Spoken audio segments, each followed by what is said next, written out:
তিনটা বাচ্চা ডেলিভারি করে দিত। বাচ্চা এত আগে ডেলিভারি লাগলে বউকে কয়েকটা দিন আগে প্রেগনেন্ট বানাইতেন। ঈদের ছুটির মাঝামাঝি এসে মাল্টিপ্লেক্সে এখন একেবারে full on box office battle. কিছু সিনেমার কালেকশন একটু কমলেও দর্শকের উপস্থিতি আর হাউসফুল শো প্রমাণ করছে প্রতিযোগিতা এখনও তুঙ্গে। শীর্ষে রয়েছে আফরান নিশো অভিনীত দম। পঞ্চম দিনে সিনেমাটি আয় করেছে 32.17 লক্ষ টাকা। 33টি শোর মধ্যে 19টি ছিল হাউসফুল। 5 দিন শেষে মোট আয় দাঁড়িয়েছে 1.67 কোটি টাকা। অন্যদিকে বনলতা এক্সপ্রেসও দারুণ ফর্মে আছে। পঞ্চম দিনে আয় করেছে 24.35 লক্ষ টাকা।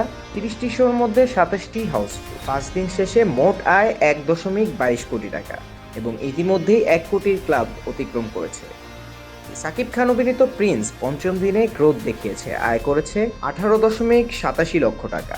41টি শোর মধ্যে 17টি ছিল হাউসফুল। 5 দিন শেষে মোট আয় 86.41 লক্ষ টাকা। খুব দ্রুতই 1 কোটির ক্লাবে ঢোকার সম্ভাবনা রয়েছে। রাক্ষস সিনেমার কালেকশন কিছুটা কমলেও হোল্ড ভালো রয়েছে।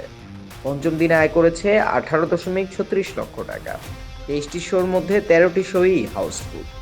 5 দিন শেষে মোট আয় 95.15 লক্ষ টাকা। আজই 1 কোটির মাইল ফলক ছুঁতে পারে। এদিকে প্রেসার কুকারও স্টেডি পারফরমেন্স ধরে রেখেছে। পঞ্চম দিনে আয় করেছে 11.66 লক্ষ টাকা। 14টি শোর মধ্যে 8টি হাউসফুল। 5 দিন শেষে মোট আয় দাঁড়িয়েছে 52.68 লক্ষ। সব মিলে ঈদের বক্স অফিস এখন টপে দম। তবে বনলতা এক্সপ্রেস দিচ্ছে টাফ ফাইট, আর প্রিন্স ও রাক্ষস দুটোই 1 কোটির দৌড়ে হাড্ডাহাড্ডি লড়াইয়ে।